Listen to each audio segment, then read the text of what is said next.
एक जंगल में बहुत सारे जानवर रहते थे। वहां पर बंदर, हाथी, शेर, लोमड़ी, सियार, चींटी, बिल्ली आदि जानवर रहते थे। सभी जानवरों को अपनी जगह में रहने का अच्छे से पता था। एक दिन एक नया जानवर जंगल में आया। यह जानवर बिल्ली की तरह था, लेकिन इसके पंजे और दांत शेर की तरह थे। यह नया जानवर किसी और जगह से आया था और इसका नाम था भेड़िया। जंगल के अन्य जानवर भेड़िया को बहुत ही संजीवनी और खतरनाक मानते थे। उन्हें यह डर था कि भेड़िया उनको काटकर खा जाएगा। भेड़िया को भी पता था कि जंगल के अन्य जानवर उससे डरते हैं। एक दिन जंगल में एक बच्चा हाथी अपनी मां के साथ खेल रहा था। भेड़िया ने उन्हें देखा और उसका मन काटने का करने लगा, लेकिन उसकी मां ने भेड़िया को देख लिया और अपने बच्चे को बचाने के लिए भेड़िया की तरफ धमाका किया। भेड़िया डरकर भाग गया। भेड़िया को यह अनुभव हुआ कि डरना ही उसकी कमजोरी है। उसने जंगल के अन्य जानवरों की तरह डरना बंद कर दिया और खुद को साबित करने का निश्चय किया। उसने अपने आप को जंगल का सबसे महान और बहादुर जानवर मानने लगा। इसके बाद भेड़िया ने अपनी जगह बनाई और जंगल में उसका नाम धमाका बन गया। अब जंगल के अन्य जानवर भेड़िया के सामने डरते थे। भेड़िया की साहसिकता और साहस ने उसे जंगल का राजा बना दिया। इस कहानी से हमें यह सीख मिलती है कि हमें कभी भी हार नहीं माननी चाहिए।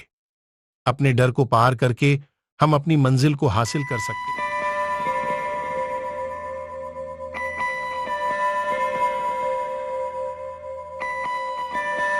एक समय की बात है। एक गांव में एक बूढ़ा व्यक्ति रहता था। उसके पास एक बड़ा सा गड्ढा था। वह गधा बहुत ही साहसी और होशियार था।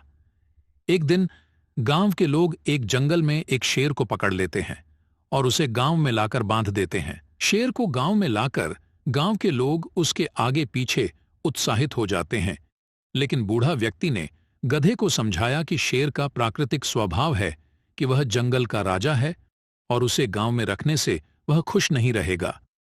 गधे ने इस बात को समझ लिया और उसने अपने मालिक से कहा, यह शेर को जंगल में ही छोड़ दो। मालिक ने गधे की बात मान ली और शेर को जंगल में छोड़ दिया। इस कहानी से हमें यह सीख मिलती है कि हमें दूसरों की भावनाओं का सम्मान करना चाहिए और प्राकृतिक स्वभाव का सम्मान करना चाहिए। बूढ़े व्यक्ति ने गधे के माध्यम से यह सिखाया कि हमें धैर्य और समझदारी से किसी की भावनाओं का सम्मान करना चाहिए।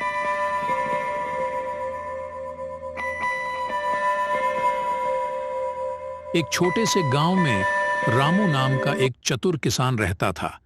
वह एक सीधा साधा किसान था, लेकिन उसकी बुद्धि में था विशेष जादू।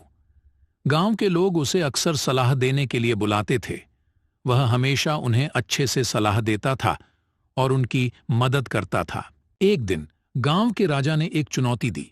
राजा ने कहा, जो भी मेरे लिए एक ऐसा विचित्र वस्त्र बना सके जो संपूर्ण गांव के लोगों को पसंद आए, उसे मैं एक बड़ा इनाम दूंगा। यह सुनकर गांव के लोग उत्साहित हो गए। सभी किसान वस्त्र बनाने के लिए मेहनत करने लगे, लेकिन राजा को किसी भी वस्त्र पर संतोष नहीं आया। रामू ने इस चुनौती को स्वीकार किया। वह अपनी चालाकी और बुद्धि से काम लेने लगा।